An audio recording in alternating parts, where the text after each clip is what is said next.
Walaupun sempat ada gagalnya waktu motion challenge. Gagal? Menurutku sih nggak gagal ya, tapi menurut PL itu gagal. Gagalnya gara-gara sebenarnya sih gara-gara aku agak sedikit berbelit-belit waktu itu. Oh, I see. Okay. So I answer agak muter selama 1 menit itu. I see.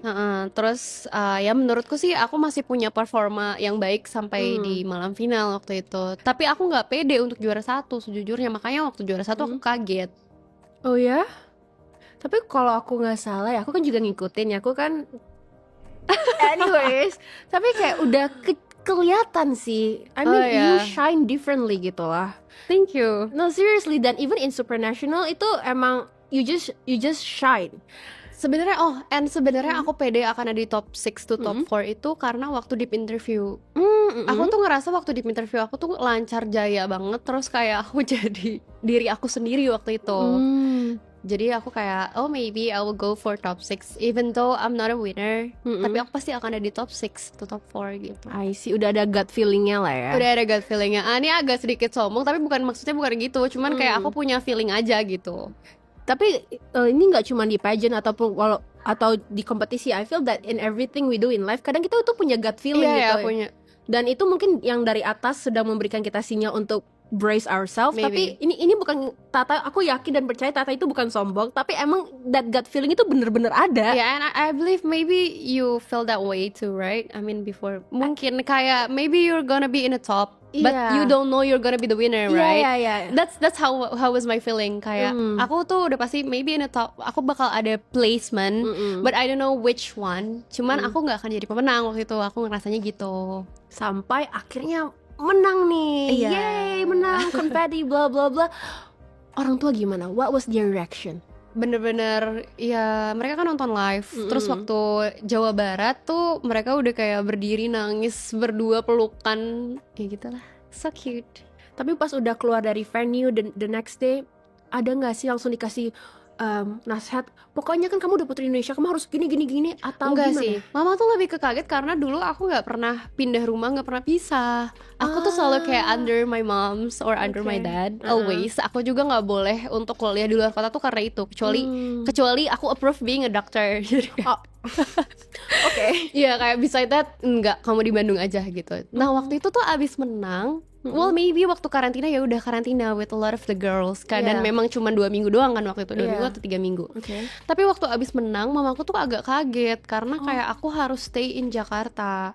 Aku harus melupakan semua yang ada di Bandung gitu. Aku harus bener-bener fokus being a putri Indonesia di Jakarta. Bener-bener abis malam final aku belum punya baju, belum apa juga, udah kamu stay di Jakarta gitu. Nah ini kan Tata, it sounds like you're very close with your family, especially your mom. Tapi kan di situ pertama kali jauh ya dari orang tua, kayak bener-bener jauh, berhari-hari, berminggu-minggu, bahkan berbulan-bulan. Gimana tuh perasaannya? Sebenarnya waktu itu agak lumayan sedih. Terus kayak dulu tuh aku memang kayak aku bertanya-tanya kenapa sih aku nggak boleh di luar gitu, kayak namanya juga anak muda ya, kayak kenapa ya aku nggak boleh pisah gitu. Terus ternyata setelah dijalani kayak I know why gitu, kayak beda banget gitu ada orang tua sama nggak ada orang tua. For example, aku tuh dipaksa untuk mandiri dari A sampai Z, bahkan kayak urusan rumah tangga ya hitungannya, kayak baju, laundry and something like that gitu. Jadi bener-bener kerasa banget sih perbedaan antara ada orang tua dan enggak. Tapi walaupun udah jauh dari keluarga yang blood related, did you like find a new family here in Jakarta? I did. Aku nemu keluarga baru sih dari Putri Indonesia, terus kayak dari luar Putri Indonesia juga, dan mereka semua pada baik-baik sih. Dan especially for Astama Rashid sister ya, shout out to them. Karena mereka tuh yang mengisi hari-hari, terus yang especially buat Mbak Mel, karena dia tuh satu kamar ya sama aku, satu unit, bukan kamar, satu unit.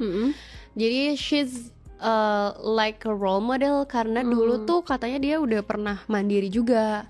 Jadi dia tahu how to manage everything in the room dan lain sebagainya gitu. Jadi aku banyak belajar dari mereka juga sebetulnya. Kita kan tadi udah bahas tentang Mojang, perkuliahan, persekolahan, sedikit tentang Putri Indonesia. Now, yang gue tunggu-tunggu, pengen banget nih bahas Miss Supernational. Boleh. Gimana tuh rasanya jadi International Beauty Queen di ajang yang besar gitu loh? Ya nyangka gak nyangka, dan sebenarnya sih more often tuh ya kita harus kuat mental gak sih Monik, for sure. Karena gimana pun juga kita bawanya bendera ya, bukan bawa diri sendiri. Terus mentalnya ya bener-bener harus kuat baja, even before and after winning. Karena sebelum menang ya kita harus diterpa sama orang-orang yang berekspektasi banyak, orang Indonesia yang berekspektasi, terutama PL yang berekspektasi banyak ke kita karena kita bawa bendera Indonesia gitu. Terus apalagi after winning, ya namanya juga kompetisi ya, pastikan mereka punya dukungannya masing-masing, apalagi bawa bendera gitu, bawa negara. Jadi kayak di negara-negara lain mungkin sedih karena negaranya gak menang, jadi kayak they bash me and something like that. Itu sih sebenarnya kayak harus bermental baja aja sih dari situ. Cuman beside that, I have a lot of experience yang mungkin gak akan aku dapetin kalau aku gak jadi Miss Supranational. Contohnya aku bisa ada di podcastnya Monik. Oh itu kayaknya you gak menang Miss Supra juga undang-undang aja. I mean it's you.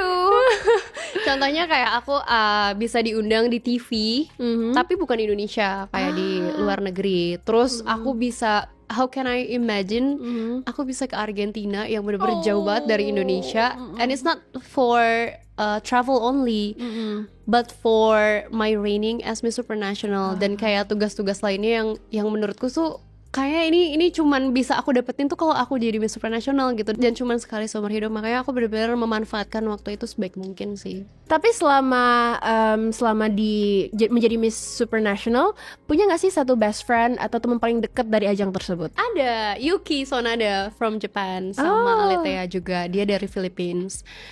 Kita lumayan sering intens, bahkan dia datang ke Indonesia loh waktu aku Lengser Putri Indonesia. Really? Yeah, that's so cute. awesome. Emang kamu invite atau mereka bilang invite me please? Dia tuh dari awal aku menang, dia tuh selalu bilang kayak I wanna go to Indonesia. Terus dia tuh selalu semangat dengan apa yang terjadi sama hidup aku. That's so cute. Terus kayak kita sering keep in touch juga. Terus kayak will wish kayak I miss you so much. Terus kayak aku tuh